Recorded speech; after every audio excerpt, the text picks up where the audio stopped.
മത്തായിയുടെ സുവിശേഷം 13-ാം അധ്യായം 44-ാം വാക്യം. ഒരു മനുഷ്യൻ ഒരു നിധി ഒരു വയലിൽ കണ്ടെത്തുകയാണ്. അവൻ എന്ത് ചെയ്തു എന്നറിയാമോ? ആരോടും പറയാതെ അവൻ്റെ മുഴുവൻ വസ്തുക്കളും വിറ്റ് അവൻ ഈ വയൽ വാങ്ങി.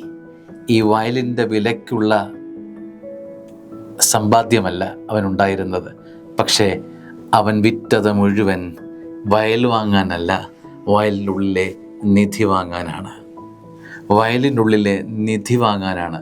കാണുമ്പോൾ ചിലപ്പോൾ 5 സെൻറ്റേ കാണുകയുള്ളൂ, പക്ഷേ അതിനുള്ളിൽ വച്ചിരിക്കുന്ന നിധിക്ക് അമൂല്യമായ ഒരർത്ഥം ഈ മനുഷ്യൻ കാണുകയാണ്. പറയുകയാണ്, ഇതാണ് ദൈവരാജ്യം, ഇതുപോലെയാണ് ദൈവരാജ്യം.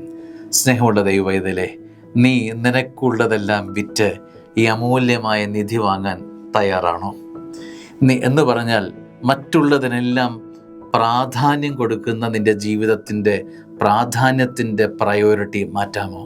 നിൻ്റെ ജീവിതത്തിൻ്റെ മുൻഗണന ക്രമത്തിൽ ഈ ദൈവരാജ്യം എന്നത് പ്രധാനപ്പെട്ട വിഷയമാകാമോ? ദൈവം എന്നത് ഈ അമൂല്യമായ നിധിയാണെങ്കിൽ ബാക്കിയുള്ളതെല്ലാം നിനക്ക് ഉച്ഛിഷ്ടം പോലെയായി മാറും. ആമേൻ.